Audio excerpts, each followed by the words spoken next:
অন্যদিকে কয়লা পাচার মামলার তদন্তে বুদবুদ থানার ওসিকে এবার তলব করা হয়েছে। বুদবুদ থানার ওসি মনোরঞ্জন মণ্ডলকে তলব ইডির। ঠিক কি তথ্য রয়েছে আমরা জানবো আমাদের প্রতিনিধি প্রকাশ সিনহার কাছ থেকে। প্রকাশ, দেখো, তুমি জানো ইডির আধিকারিকরা গত সপ্তাহে একসঙ্গে 10টি জায়গায় তল্লাশি অভিযান চালিয়েছিলেন কয়লা পাচার মামলায়। তার মধ্যে মনোরঞ্জন মণ্ডলের দুর্গাপুরের যে বাড়ি, তিনি বুদবুদ থানার অফিসার ইনচার্জ, তার বাড়িতেও তল্লাশি অভিযান চলেছিল। এবং যেটা ইডি সূত্র মারফত আমরা খবর পাচ্ছি, এবার কিন্তু মনোরঞ্জন মণ্ডল এবং আরেকজন কয়লা ব্যবসায়ী চিন্ময় মণ্ডল দুজনকেই তলব করা হয়েছে। তাদের জিজ্ঞাসাবাদ করে কয়লার যে সিন্ডিকেট কিভাবে চলতো এবং লেনদেন সংক্রান্ত তথ্য জানতে চান ইডি আধিকারিকরা। মূলত ইডি তরফে দাবি করা হচ্ছে যে একাধিক যে ডিজিটাল এভিডেন্স পাওয়া গেছে, মোবাইল ফোন থেকে শুরু করে হোয়াটসঅ্যাপে চ্যাট হিস্ট্রি, সেখানে কিন্তু টাকার লেনদেনের তথ্য রয়েছে। এবং সেখানে বুদবুদ থানার যিনি প্রেজেন্ট ওসি মনোরঞ্জন মণ্ডল, যার বাড়িতে ইতিমধ্যেই তল্লাশি অভিযান চালানো হয়েছে, মোবাইল ফোন বাজেয়াপ্ত করা হয়েছে, তার নাম এবং তার সঙ্গে যে লেনদেন হয়েছিল তার তথ্য পাওয়া গেছে। এবং সেই তথ্য, সেই ইনফরমেশন সামনে রেখেই ইডি আধিকারিকরা রাজ্য পুলিশের একজন অফিসার, বুদবুদ থানার অফিসার ইনচার্জ মনোরঞ্জন মণ্ডলকে জিজ্ঞাসাবাদ করতে চান। এবং ইডি সূত্রের খবর, শুধুমাত্র মনোরঞ্জন মণ্ডল নয়, আরেকজন কয়লা ব্যবসায়ী চিন্ময় মণ্ডল, তাকেও কিন্তু তলব করা হয়েছে। অর্থাৎ টাকার লেনদেন কিভাবে হতো, শুধুমাত্র মনোরঞ্জনের মণ্ডলের কাছে টাকা গেছে নাকি সেখান থেকে অন্য জায়গায় টাকা পৌঁছে যেত, কত টাকার লেনদেন হয়েছে, অর্থাৎ কয়লার যে সিন্ডিকেট যে কাজ করতো এবং কিভাবে প্রোটেকশন মানি নেওয়া হয়েছে, সে একাধিক তথ্য সামনে রয়েছে। সেই তথ্য সামনে রেখে কিন্তু মনোরঞ্জন মণ্ডলকে জিজ্ঞাসাবাদের জন্য তলব করা হয়েছে, এমনই খবর আমরা ইডি সূত্র মারফত জানতে পারছি। ধন্যবাদ প্রকাশ। একদিকে এসআইআর নিয়ে সংঘাত একেবারে চরমে পৌঁছেছে, আর এই আবহে এবার কবিতা লিখে প্রতিবাদ জানালেন অভিষেক বন্দ্যোপাধ্যায়। এই হঠকারিতা, এই তালিকার শাসন, এই ভয়ের রাজত্ব আমি অস্বীকার করি। রাষ্ট্রের নামে রক্তের ঋণ, আমি অস্বীকার করি রক্তের উপর কালির শাসন। আমাদের বলা হলো নাম দাও, কাগজ দেখাও, আর আমরা দিলাম ইতিহাস, মাটি আর ঘাম ছড়া জন্মভূমি।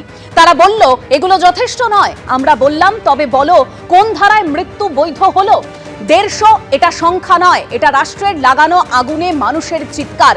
এ এক থেমে যাওয়া গান, এক মুছে যাওয়া মুখ। রাষ্ট্রের খাতায় ঠাঁই পায় প্রাণের বদলে পরিসংখ্যান। শাসকের বুটের তলায় পিষে যায় বিবেক, সত্য আর সম্মান। আর ইতিহাস সে ক্ষমা করে না, তালিকা পড়ে না, ইতিহাস মনে রাখে কে রুখেছিল, কে লড়াই করেছিল। এইভাবেই চিঠির মাধ্যমে প্রতিবাদ জানিয়েছেন অভিষেক বন্দ্যোপাধ্যায়। কোথা থেকে টুপি, মানে সোর্স তো বলতে হবে, কোট আনকোট। এত কথা তো ওই খালপাড়ের ইয়ের থেকে, রাজপ্রাসাদ থেকে তো বেরোনোর কথা নয়। এতদিন তো আমরা এসব শুনিনি। উনি পোস্ট করেছেন, তো যাই হোক, দেখে দেখে পোস্ট করেছেন। যিনি ওই পোস্টের প্রতিটি লেখার সঙ্গে না হলেও শেষের দিকের সঙ্গে তো আমরা সহমত। মানুষ তো এইটাই চায় এবং এটাই দেখাবে এই 26-এর নির্বাচনে। ধর্ষণ হলে ধর্ষিতার বয়স যদি 30 বছরের বেশি হয় তাহলে 25,000 টাকা, আর 30 বছরের কম হলে 30,000 টাকা।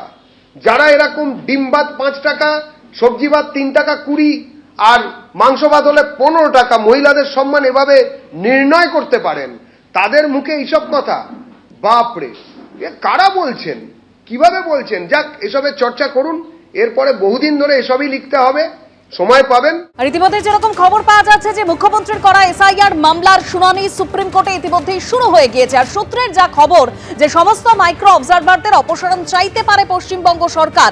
ইতিমধ্যে 8,505 জন গ্রুপ বি অফিসারের একটি তালিকা দিয়েছে কমিশনকে, এরকমই সূত্রের খবর। জেলাভিত্তিক তালিকা 7ই ফেব্রুয়ারি নির্বাচন কমিশনকে ইমেলে পাঠানো হয়েছিল, এরকমই সূত্রের খবর।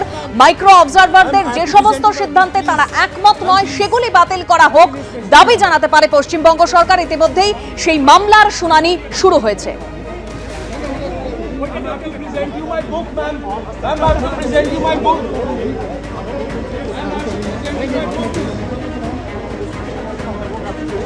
मैम कुछ कहना चाहेंगी मैम? সুপ্রিম কোর্টে মুখ্যমন্ত্রীর করা এসআইআর মামলার শুনানি শুরু হয়েছে। সর্বোচ্চ আদালতে এসআইআর মামলার শুনানি শুরু। ৮৫০৫ জন গ্রুপ বি অফিসারকে ছাড়তে প্রস্তুত কমিশনকে জানিয়েছে রাজ্য। এরকমই সূত্রের খবর। বিজেপি শাসিত রাজ্য থেকে মাইক্রো অবজারভার ও রোল অবজারভার নিয়োগ বুধবারের শুনানিতে নাম কাটার চক্রান্তের অভিযোগ করেছিলেন মুখ্যমন্ত্রী মমতা বন্দ্যোপাধ্যায়। আজকে তার করা মামলার শুনানি ইতিমধ্যেই সর্বোচ্চ আদালতে শুরু হয়েছে।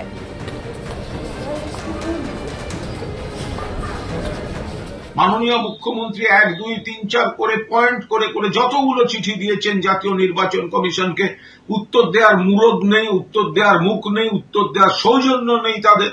মাননীয় মুখ্যমন্ত্রী নিজে সুপ্রিম কোর্টে মাননীয় প্রধান বিচারপতির এজলাসে অ্যাপিয়ার করে সওয়াল করে সমস্ত কটি পয়েন্ট কার্যত সবই এর আগের রায়তে এবং সেদিনকার রায়তেও মান্যতা দিয়েছেন এবং নির্বাচন কমিশনকে সমস্ত যা যা বলার বলেছেন আগের দিনই।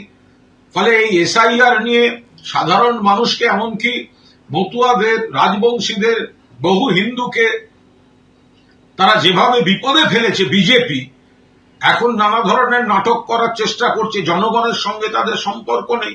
এবিপি আনন্দ, এগিয়ে থাকে, এগিয়ে রাখে।